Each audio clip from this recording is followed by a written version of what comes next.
How to view someone's bio on TikTok. Hello everyone, welcome to this channel. I'm Emily and I'm here to help you out today. So without any delay, let's get started. So first of all, launch your Play Store application on your device and search for TikTok application just to make sure that you have the latest version of the TikTok application on your device. Now as you can see, the app does not have the option of update, which means we have the latest version of the TikTok application. So I'm going to tap on open and it will lead us to the home page of TikTok application. So just make sure that you are logged into your account. Now to view someone's bio on TikTok, all you have to do is just go to the profile of the person that you want to view the TikTok bio of.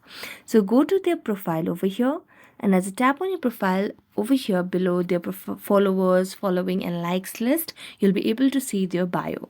So right now in this account you can see there are no bio, so we're going to go back and check if any other account has that bio. So I'm going to tap on this one, and here you can see, and in the bio you'll be able to see their numbers and the information related to them. So thank you so much for watching this video. See you next time.